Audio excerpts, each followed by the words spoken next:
La Terre, notre cher maison, abritant des milliers d'espèces de paysages chacun différents et extraordinaires l'un des autres, nous a toujours accueillis et donné l'un de ses plus beaux cadeaux, la nature. Mais notre égoïsme et notre envie d'en avoir toujours plus n'a fait qu'empirer le cas. Et nous en donne des indices. Tsunamis, tremblements de terre, fonte des pôles, inondations et je saute bien d'autres. Ceci est que notre faute. Rappelons-nous que nous ne sommes pas seuls sur cette planète. En l'espace de quelques siècles, des milliers d'espèces se sont éteintes. Nous avons probablement tous déjà imaginé que la fin de l'humanité serait causée par l'écrasement d'astéroïdes ou encore une apocalypse.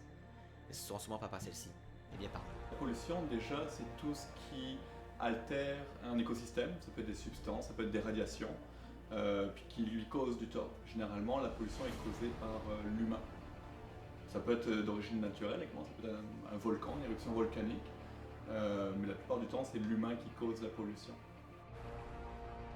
Tout d'abord, le changement climatique a particulièrement démarré lors de la révolution industrielle, lorsque de grandes usines ont commencé à dominer le marché. Le principal carburant, le charbon. Un carburant qui a été découvert à cette époque et était devenu très populaire puisqu'il était le seul combustible capable de faire fonctionner les machines à vapeur. Mais malheureusement, les inquiétudes envers la pollution étaient inexistantes à ce temps-ci puisque les compagnies existantes se préoccupaient plus de l'argent et de la technologie, causant ainsi l'un des plus grands fardeaux de l'humanité. Le changement climatique, c'est l'humain. Ça a été prouvé par le groupe d'experts intergouvernemental sur l'évolution du climat. On est sûr à 100% maintenant, même si les changements naturels climatiques existent avec la variation de distance du soleil, mais les changements climatiques sont d'origine humaine. En fait, ce sont les émissions de carbone qu'on appelle anthropiques ou anthropogéniques. Toutes les usines que l'on fait tourner, toute notre surconsommation qui amène à bouleverser cet équilibre millénaire du climat. Par la suite, le changement climatique provient des événements du passé dont la plupart de ces actions sont encore commises actuellement. Lorsque vous utilisez votre voiture pour aller au travail, tout comme les usines, faites en partie de la pollution. Le dioxyde de carbone et le méthane sont des composants de l'essence et ces dégâts sont libérés dans l'air après avoir été consommés. Déjà que la couche d'ozone est composée de ces gaz pour garder la chaleur, s'il y en s'accumule trop, la température augmentera de plus en plus, aussi appelé effet de serre. La combustion des gaz et du pétrole produit énormément de CO2 et de CH, sans compter la déforestation qui atteint des records.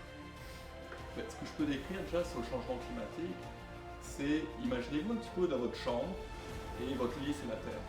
Vous n'avez pas de couverture, il fait très froid dans votre chambre, c'est l'hiver. Donc là ce que vous allez faire, c'est que vous allez mettre une première couverture sur vous, vous allez voir un petit peu plus chaud. Le changement climatique, en fait, c'est à partir du moment où on rajoute trop de couverture sur notre lit, on a de plus en plus chaud. Okay. On imagine que sans la couverture atmosphérique, il fait environ moins 18 sur Terre, mais avec l'atmosphère, on a une température idéale de 15 degrés.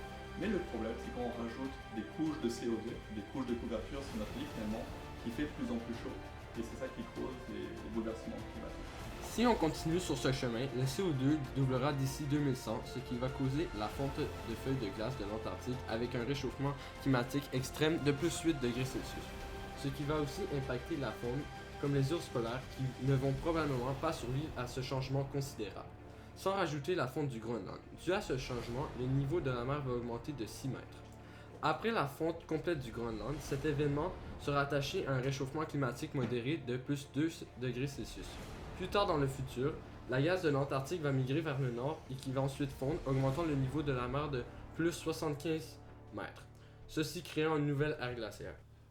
Assez simplement, il suffit de se poser la question avant d'acheter si on a vraiment besoin d'acheter ce produit. On préconise le transport actif et le transport en commun plutôt que le transport en véhicule privé, individuel. On peut donc revoir notre consommation, on peut acheter des aliments qui sont cultivés plus près de chez nous. On sait qu'au Québec, la moitié de nos aliments viennent de Californie. On sait que 43% des gaz à effet de serre au Québec et à Montréal sont causés par le transport. Donc, alimentation, transport et réduire notre consommation, c'est trois leviers très faciles pour tout citoyen de manipuler pour limiter les changements climatiques parce qu'on ne pourra plus les contrer. On sait maintenant que si on fermait toutes les cheminées du monde, on ne retrouverait pas l'état de notre atmosphère avant 1000 ans, l'état de l'atmosphère avant la période pré-industrielle. Et puis ce que l'on émet aujourd'hui, ça prend 40 ou 50 ans à avoir effet.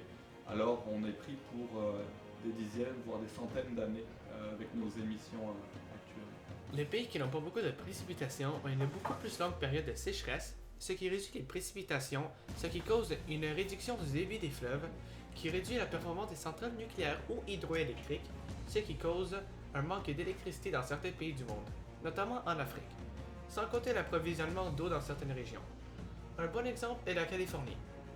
Le problème est le dioxyde de carbone excédentaire qui se dissout dans les eaux de surface et les rend plus acides, et ça fait environ 300 millions d'années, et les scientifiques ignorent les effets qu'il aura d'ici quelques décennies pour les générations futures. Dû à l'augmentation de l'acide, certaines espèces ne survivront pas. Alors pour contrer les changements climatiques, c'est trop tard. Est-ce que c'est trop tard pour l'humain de vivre avec les changements climatiques? Alors aujourd'hui, on est obligé de s'adapter. On peut les réduire un maximum. Il y a eu la conférence de Paris en décembre dernier, la conférence des parties donc, sur le climat. On vise, le Canada a signé une limitation du réchauffement climatique à 1,5 degré par rapport à la normale de la Terre qui est de 14,7 degrés. Et ça limiterait les événements extrêmes de météo, comme les ouragans par exemple. L'humain a un effet considérable sur la Terre, polluant de plus en plus à chaque journée, aggravant la situation actuellement. Si l'on ne change pas nos habitudes rapidement, il sera bientôt trop tard pour revenir à l'arrière et c'est les générations futures qui seront obligées d'en subir le prix.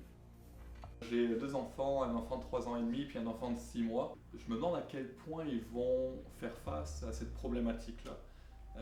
Est-ce que ça va être la dernière génération à vivre à peu près confortablement ou est-ce que leur niveau de vie va commencer à baisser?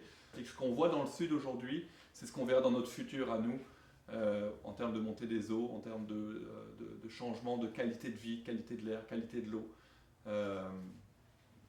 La paix au Canada, puis le conflit armé ailleurs, parce que il y a des luttes pour les ressources également, les ressources naturelles, l'eau notamment. Alors, malheureusement, je suis pessimiste pour l'avenir de l'humanité, et je pense qu'il y a beaucoup à faire ici au Canada comme dans d'autres pays occidentaux.